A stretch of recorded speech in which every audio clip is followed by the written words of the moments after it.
The clip of Meghan's hand hanging in the air was doing real damage, so the PR machine did what it always does. It found a famous friend and handed him a statement.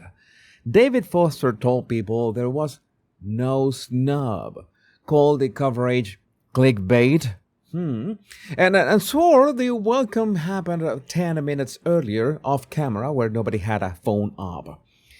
Well, welcome back, my Royal Roguies. My name is Jesus Enrique Rosas. I'm the Royal Rogue. Let's get down to it.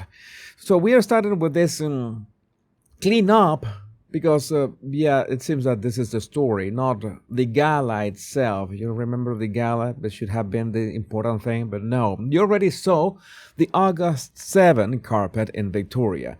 Meghan's arm goes out. Foster walks past. The internet called it a snub. We covered that night. The new move is the press operation that followed.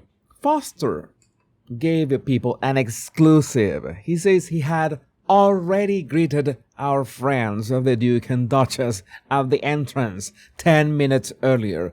Harry and Meghan, and I quote, are dear friends of mine. And also, anyone watching can see there was no awkward moment and certainly no snub. Then the sentence that sounds like it was written in a war room. And I quote, it's sad that certain media chose to deceive a red carpet encounter for clickbait. He says that they turned simple positioning for a photo into a hurtful lie. He also called the couple gracious and selfless. Okay, that is a lie, by the way. And at the same time, that is a lot of adjectives for a handshake the cameras did not get. So yeah, this is Meghan's machine in a clean little box. A viral clip lands, the comment section eats it, a sympathetic outlet gets an exclusive, and the friend of the house goes on the record. The villain becomes certain media. I feel seen. The missing greeting becomes a scheduling note, and the Express heard the same statement and said the quiet part out loud. They recruited a Hollywood friend to do their press. Foster is 76. He raised $14.5 million that night for his transplant charity, and he still had to spend a paragraph explaining why her hand found nothing, air. So you either believe the clip or believe the statement. Either way, methane does not answer the picture. She outsources the answer to a composer who needs her name next to his foundation, and as much as she needs his denial next to her wig, because he has to set the record straight. But people who are unbothered do not issue exclusive statements about positioning or friendship or graciousness. People who are running a deflection, they absolutely do. And once the friend has done the press, Harry still wants a bigger photograph. He is due in London in September for the Well Child Awards, the sick children charity he has patronized for years. Radar says the king offered him a room at Buckingham Palace. Harry wants Meghan in that room with him. If the public sees them both sleeping under that roof, which is a bit, I'm confused. I thought that Buckingham Palace was being under maintenance. It's not going to be a residence anymore, but all of this is allegedly. The country is supposed to read stamp of approval, and that makes sense. That would be the optics. Her numbers would go up. The July sit down at High Road, by the way, the first time Charles had the whole household in 4 years, starts to look like a sequel. He already dropped her own from the July Invictus Countdown, citing security. Now Harry wants her back in the shop because I bet that address photographs better than a solo prince at a charity dinner. But Meghan is not buying it. She doesn't want a sequel because Radar's source says she keeps dragging the conversation back to invoices. As ever, projects, cash, much needed cash.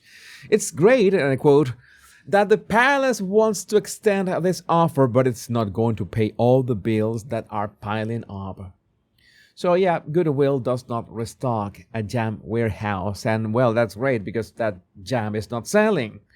The same source says that Harry is working overtime to change her mind and that they are butting heads over whose calendar is the real one.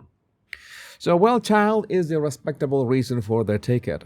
The palace bed is the part Harry wants on camera.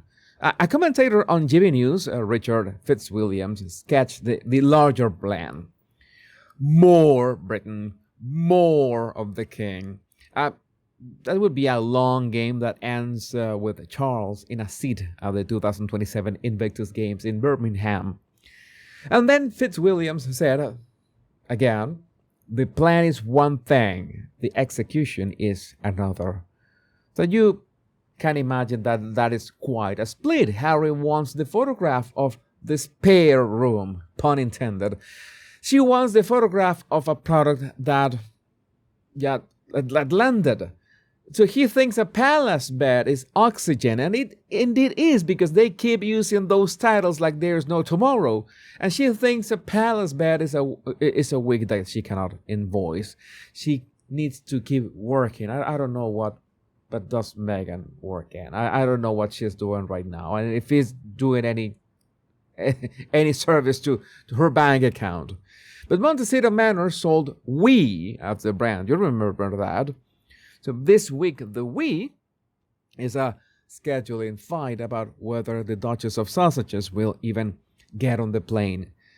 And after a week of borrowed statements, the one picture he cannot buy is her standing next to him in London. And while they argue about which continent pays better, the continent they already chose is talking about Maud. On August 4, the Montecito Journal sent a reporter to San Isidro Creek. About 2,000 neighbors from the La Vuelta stretch met 1st District Supervisor Roy Lee and Santa Barbara County Flood Control. They walked the creek, they pointed at sediment under the highway bridge, and they asked for clearing before winter. So that is a local meeting about a ditch, not a royal briefing, but bear with me with this. The Express still put Harry and Meghan in the headline because the creek comes down the Santa Ynez and runs a few streets from Raven Rock, the gated pocket where they bought their chateau. So 2 other creeks sitting nearby, Hot Springs and Cold Spring, and those feed Montecito Creek. In January 2018, those waterways helped produce debris flows that killed 23 people. So that is serious. This year's Pacific heat is already being called a super El Nino. Scientists told IFAL Science that anything about 2 degrees is super territory, and the water of South America was running hotter than that in the first week of August. Okay, yeah, this is better news than Meghan, by the way.